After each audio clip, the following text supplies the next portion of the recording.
Hello, my wonderful viewers. Welcome to my platform. This is Linda's TV show. If it is your first time of coming across this channel and you like what you see after watching, please subscribe, put on your notification bell, set it to all notification. In that way, you'll be able to get notified each time I upload a new video, even those without notification. Here we react to all forms of videos, international and local. Every Saturday by 2 p.m. we have our interaction section. You are free to call in to air your opinion about the happenings in our society. Invite your friends, share my videos with your families and colleagues. Do not keep this information to yourself. Myself, I will be sitting down here to watch this video together with you from the beginning to the end. Then we'll go to the comment section and leave our comment, our opinion about the video we watch constructively as we watch this video, my people. No, I'm not one of those lawyers that may go and meet a judge like Nicodemus at night to say, help me. I fight my own in court frontally. This case is bad, bad, bad. Once you don't agree, I say, take to another lawyer. I'm not going to have blood money on my hands to take on a case that I know is bad, is dead on arrival. So, because no country can survive without the rule of law. It's just not possible. It is our ability to subsume ourselves to the operation of rule of law that makes us different from animals, that removes us from the Hobbesian state of nature, where life was short, nasty, and brutish.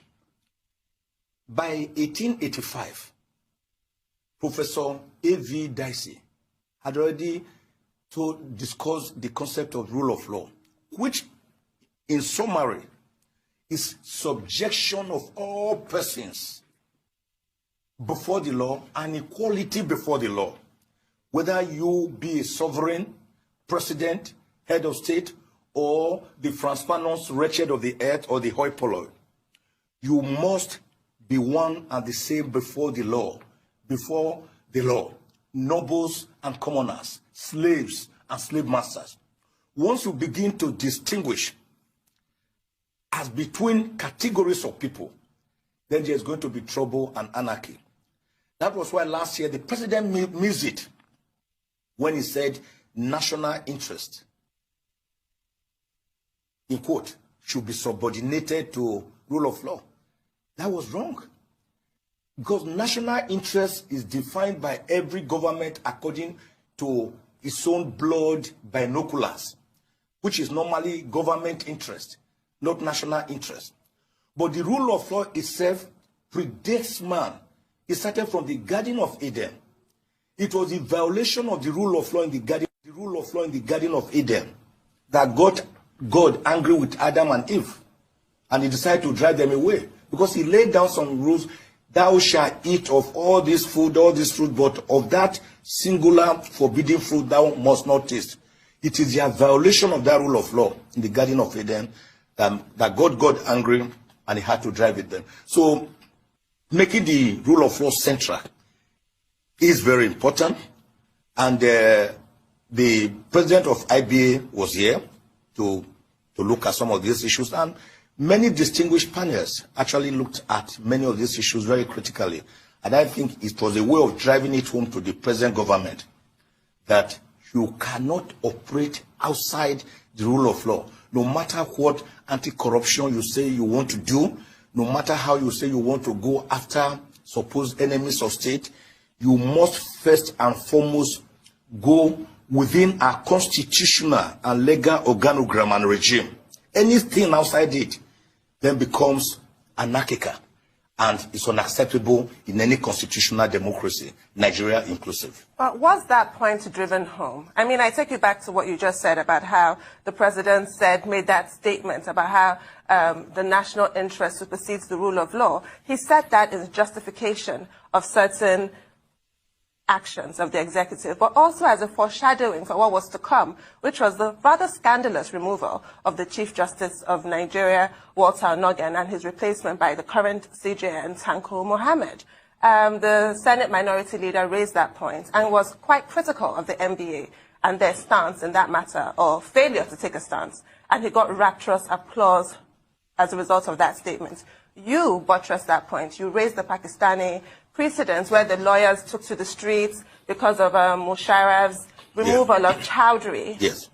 But you were contradicted by Femi Falana SAN, who made a statement along the lines of the person's morals, that it's difficult to don a cape. I'm paraphrasing. I'm not quoting. It's difficult to don a cape for somebody whose morals are not quite up to par. I don't like discussing people, particularly when they are not there. But because we mentioned Femi Falana specifically, let me say he was dead wrong.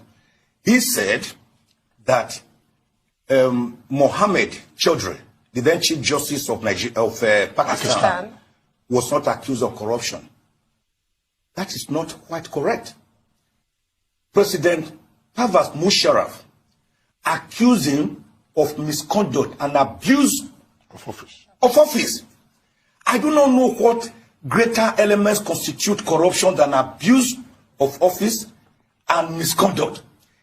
Femi Falana may have been defining corruption from the narrow perspective of this government that I've seen in the last 1.5 years. They think that corruption simply means the giving and taking of bribery.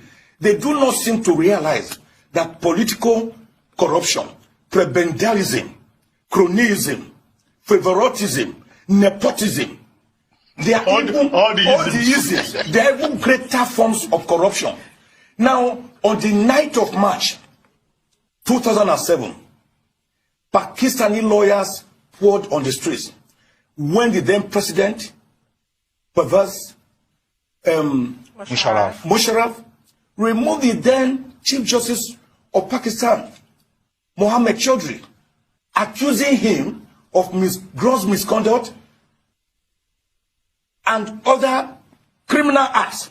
And the lawyer said, no, you cannot do that without first subjecting him to a proper trial. And they poured onto the streets. For months and months, they literally shut down Pakistan. In fact, they had to force the government and the judiciary to bring back the Chief Justice. Even if you say Onoge was corrupt, which till this moment as I'm talking to you, no court of law has tried Onoge to find him guilty of any crime. Even the Code of Conduct Tribunal, they removed him preemptorily with an ex parte order. Even when the proceedings were still going on and his jurisdiction had been tried, the Court of Appeal, in the case of Justice Onoge versus the CCT and others, actually held that the Code of Conduct Tribunal was wrong to have ordered Onoge to be removed. So even as we speak, Onoge has never been tried nor convicted of any offense. They forced him out. All they wanted was to force him out of office.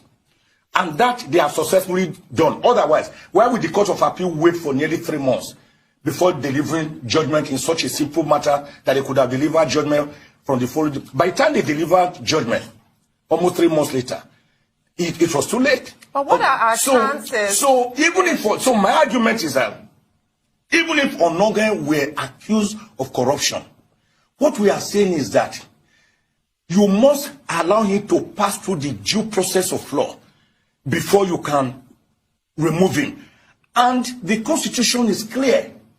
Sections 153, 158, 291, 292.3, Pass A and B, Section 21 of the 3rd Schedule, they are all clear that before you can remove a judicial officer, you must subject him to trial by the National Judicial Council.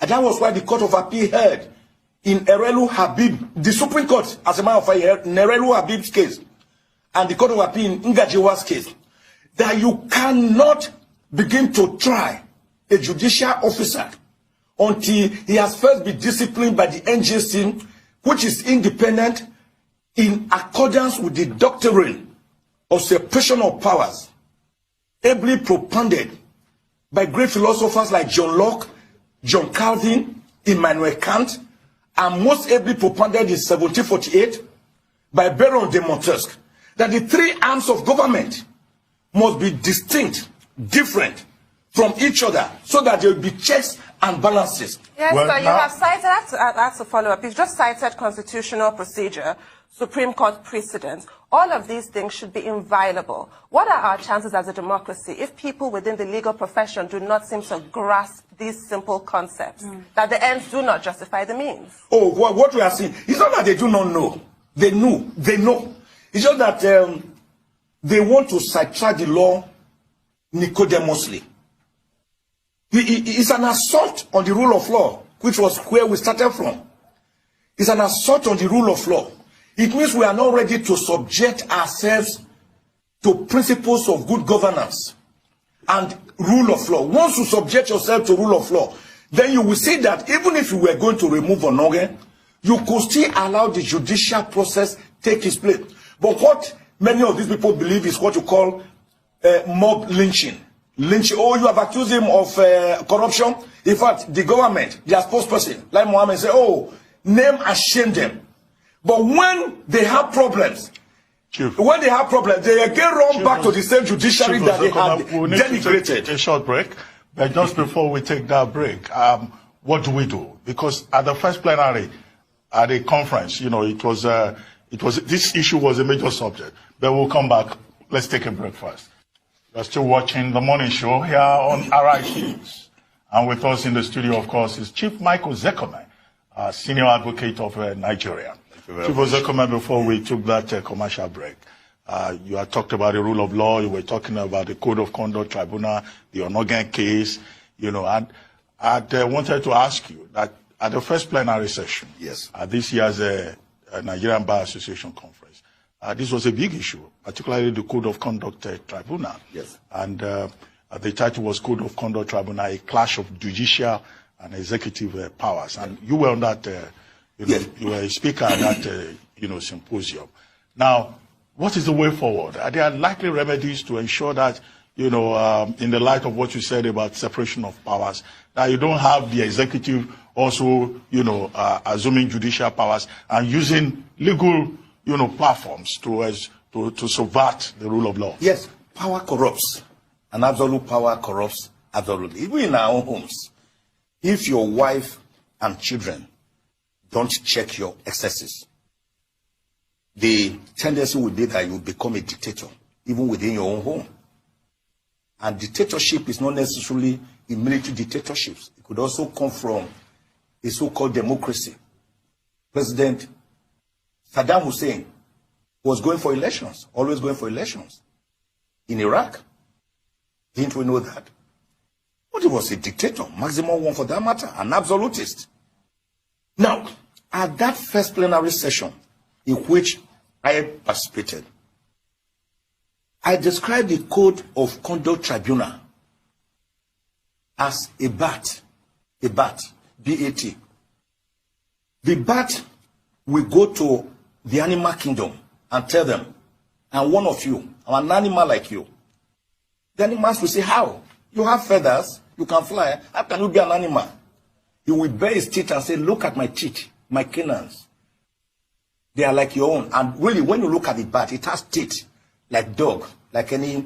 He said, look at my ears, my pinna. They are like your own. More importantly, look at my mammary glands, breast. A bat has breast. He said, so I'm one of you. Then they will accommodate the bat. Then after that, he will leave and go and meet the birds. We say, I'm one of you. The birds will say, that's not correct. You are just coming from animal kingdom where you prove that you are one of them. You say you are joking. I'm one of you. If you say it's a lie, let's fly. Because the bat flies like any other bird. So we have a situation where Section 20 of the Code of Conduct Bureau and Code of Conduct Tribunal Act, which is exactly like the 5th schedule, Part 1, Paragraph 15 of the Constitution, setting up the Code of Conduct Tribunal as a court, more like as a powerful institution that could try public officers, strip them of their assets, has forfeit your access to the government of the federation, even ban legislators, apart from removing them from holding office for 10 years. But do you know what? Such an organ that is so powerful, that can do these things, you will never find it in Section 6, subsection 5 of the Constitution, which lists out what you call cause of superior jurisdiction, starting from the Supreme Court to the customary Court of Appeal. And they are out there, Federal High Court.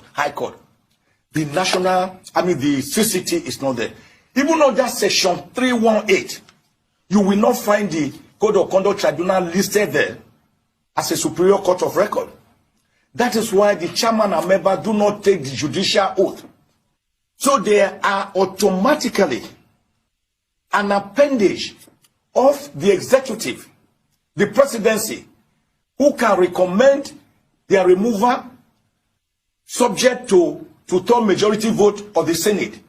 In other words, the Code of Conduct Tribunal, which performs serious judicial functions, is not subject to the internal control mechanism of the National Judicial Council, NJC, which controls all other courts in accordance with the sections of the Constitution that I had earlier mentioned. You must look at Section 153, you must look at 158, you must look at 291, you must look at 292, you must look at Parts A and B of to the third schedule, Section 21.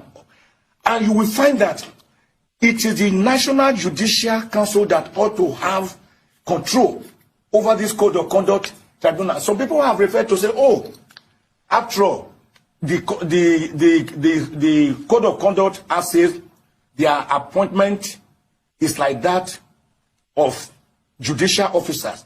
They were merely saying, the law was just merely provided that a member should either be a retired judicial officer or a person that is at par with a judicial officer. That does not make the members judicial officer. That was why in May 2015, the former Chief Justice of Nigeria, Justice Mahmood, wrote to the chairman of the CCT to say, don't refer or allow yourself to be referred to as justice. They are not justices. So you refer to them as honorables. So they are not, therefore, cause of superior record. And in fact, in the latest case of John Noga that we are talking about, the two of them, two cases similar, the Court of Appeal was insistent that, look, including Saraki's case, which incidentally was decided by Justice Onoga, he said, although you have quasi-criminal jurisdiction, you can do all these things, but you remain an inferior tribunal.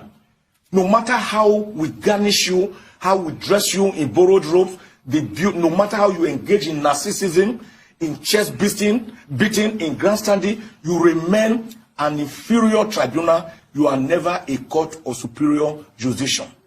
What we therefore need is a serious constitutional amendment, because number one, the Code of Conduct Tribunal Bureau and Code of Conduct Tribunal Act having exactly the same constitutional provisions in part 15 of the Constitution. You do not do that. You do not make similar provisions.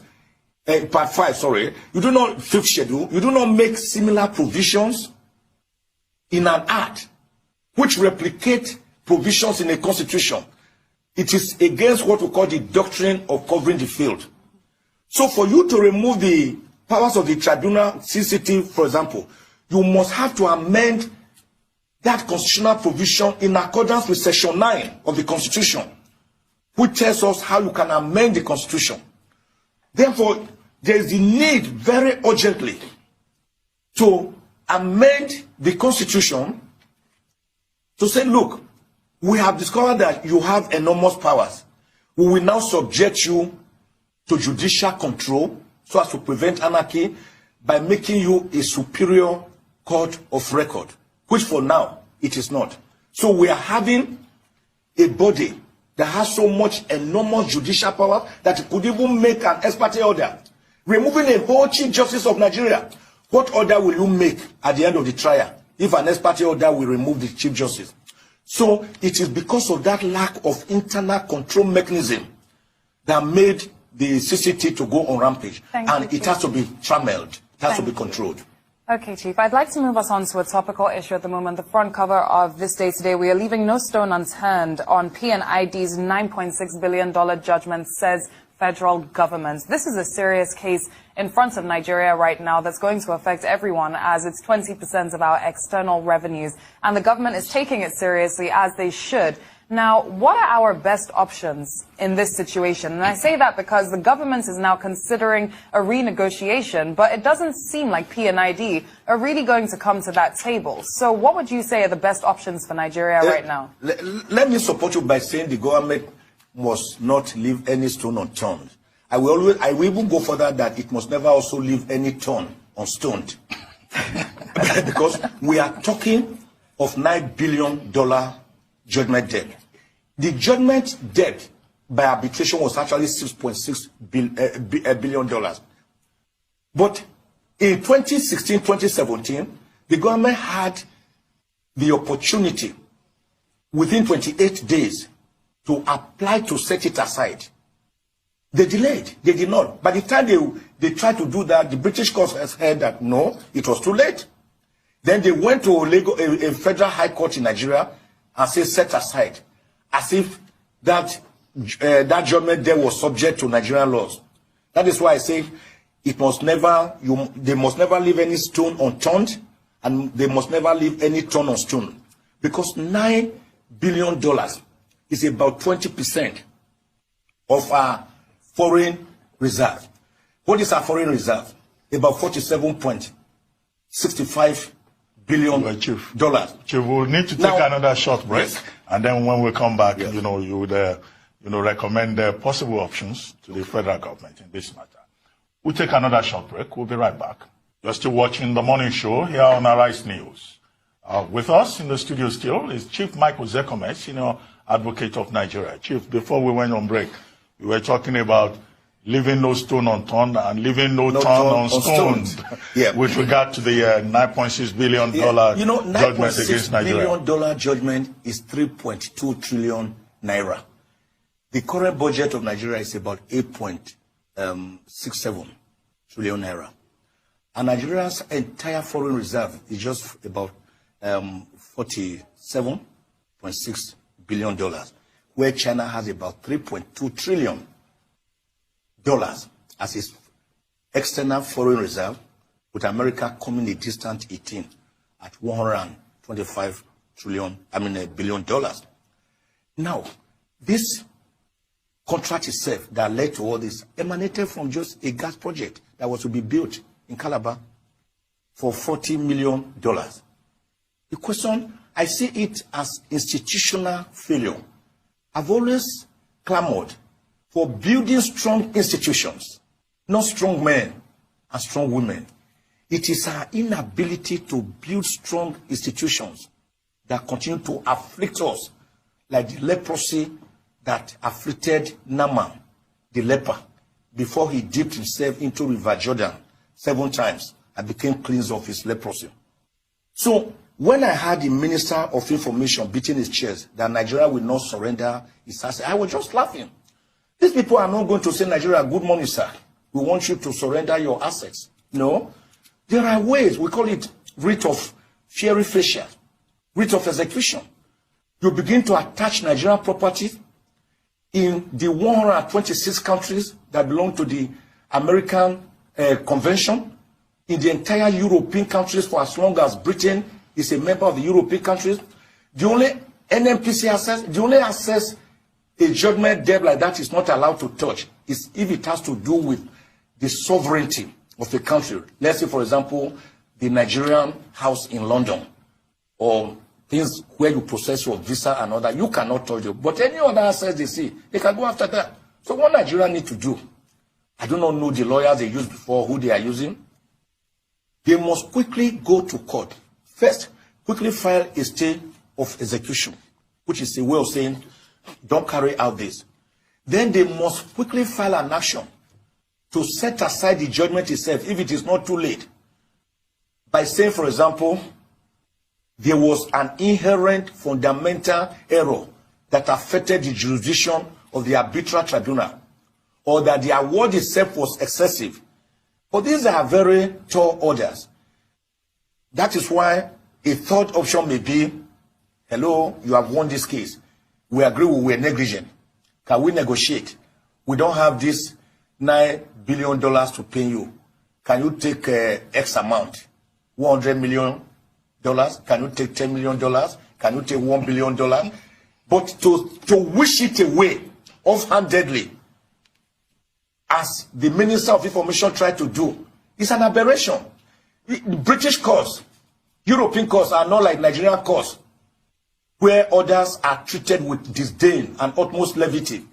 And the court will make an order, and the government will say we are not obeying that order because we believe that there is a national interest that is higher than a court order. Even after both the government and those people had already argued that matter before the court.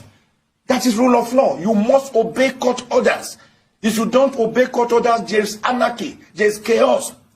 People will carry machetes and cudgels to fight each other because there will be no court there which at the end of the day protects the common man and common woman.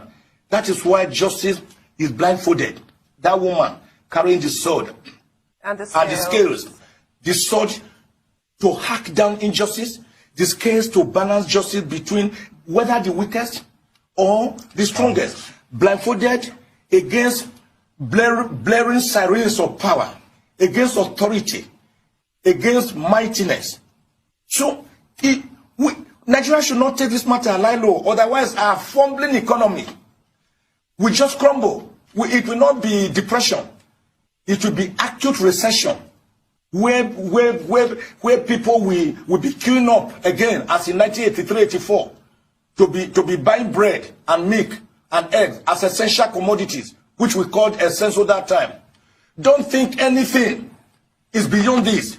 Hypocrites. The father of medicine was told us, desperate diseases require desperate remedies. This is a time the federal government should rise up and approach this matter with the desperateness or the desperation it requires. Let's talk about something else that came up at this year's MBA conference, which was the presentation of the 130-page report covering 6 continents that was presented by the IBA president, which is bullying and harassment in the legal profession. Now, I mean, the IBA is launching this campaign, as I said, across 6 continents. And you have been at the Nigerian bar for a very long time. What has been the experience in Nigeria with regard to bullying and sexual harassment in the legal profession? Do we also have lawyers who are rapists, and who need to be identified and named and shamed? And I would not even say it's only within the legal profession. Bullying and harassment is actually within the entire society, not just in America or in Europe or in China or in Indonesia, but also in Nigeria. Sexual harassment. Sexual harassment can come in different ways. It could be through rape, outright rape, where you have to prove what you call res in rem, that there was penetration. That is why cases of rape are always very difficult to prove. You have to get a witness. I don't know who will witness a person being raped, and to say that there was a res in rem, there was penetration. There has to be medical evidence. But beyond that rape, which is physical, there's sexual harassment in terms of being tormented mentally, psychologically. When banks, these multinational banks, these so-called banks that declare hundreds of billions every year or billions of naira as profit and as dividends, when you send a young lady who had just finished university to go out there and you give the young lady a target that we want you to raise 500 million naira for the bank in a year, what are you telling the lady to go and do? How are you going to raise 500 million naira? Many of them come crying to me. I say, in fact, I asked one of them, why don't you go to court? He said, if I go to court, sir, they will even sack me. I said, you can go to court and say, expecting you to raise about 250 million naira in an economy that is prostrate is another way of saying go and commit crime. Go to people to make love to you, to be able to give you this money. That is sexual harassment. A lot of it is from the banks. A lot of it is in the ministries. Federal government parastatals. Before you get promotion, which you are entitled to, before you get posted, maybe your husband is somewhere, and you say, hello, my husband is in Abuja. Can you let me still continue to stay with my husband in Abuja? Why are you posting me to Karanamuda, or to Jibia Magama, or to Agene Bude, or to Correct Mene? You say, well, it's quid pro quo, something for something. You know what I mean? You know what I mean? The language is understood. That is sexual harassment. That is bullying. Such people, such cases should be exposed. Whether it's within the legal profession, the banking profession, within the government, within the security agencies. What of IDPs? Or in churches? In churches? Pastors? Pastors?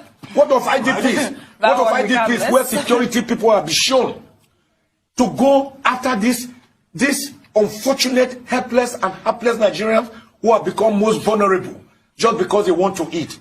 Then you first have carnal knowledge of them. Such people should be brought to book. They should be tried within the judicial process and sentenced accordingly and jailed. I do not believe in mob lynch. I'm not one of those people who believe that, oh, because you have accused a person of a crime, you must quickly kill him without giving him a fair hearing. Evil God himself gave Adam and Eve a fair hearing in the Garden of Eden. He had already seen them committed the offense, being omnipotent, omniscient. And he still asked him, Adam, why are you eating of this forbidden food? He said, well, the lady, in fact, he had a defense. He pushed it to God. The woman thou created for me, plucked for me, give it to me, and I eat it. That was his defense. Then he asked him, but why did you do that? It was after hearing from them that God said, I find you guilty. Punishment. Then he started outlining the punishment. So one person who believes that the Nigerian criminal justice system is accusatorial. It is Anglo-Saxon based. It means that your innocence is presumed. It has been encapsulated in section 36 of the Constitution. No one shall be convicted until a crime has been proved against him. It is not the French model, which is inquisitorial, where your guilt is presumed and then you are told to prove your innocence. For as long as we have that in our Constitution in section 36, for so long are we going to allow our democracy to work according to rule of law. Democracy is not a 100 meters dash race of Ben Johnson or Usain Bolt. It's a marathon race that requires balancing of centripetal and centrifugal forces that are ever at play within an ever dynamic society like Nigeria. But let me ask you about the CJN's comments during the NBA conference where he said he actually warned lawyers to desist from filing frivolous appeals at the Court of Appeal and Supreme Court, and said that they would be punished if they do not desist from this practice. What are your thoughts on that? And also want to take your thoughts on Festus Keyamo when he was screened by the Senate.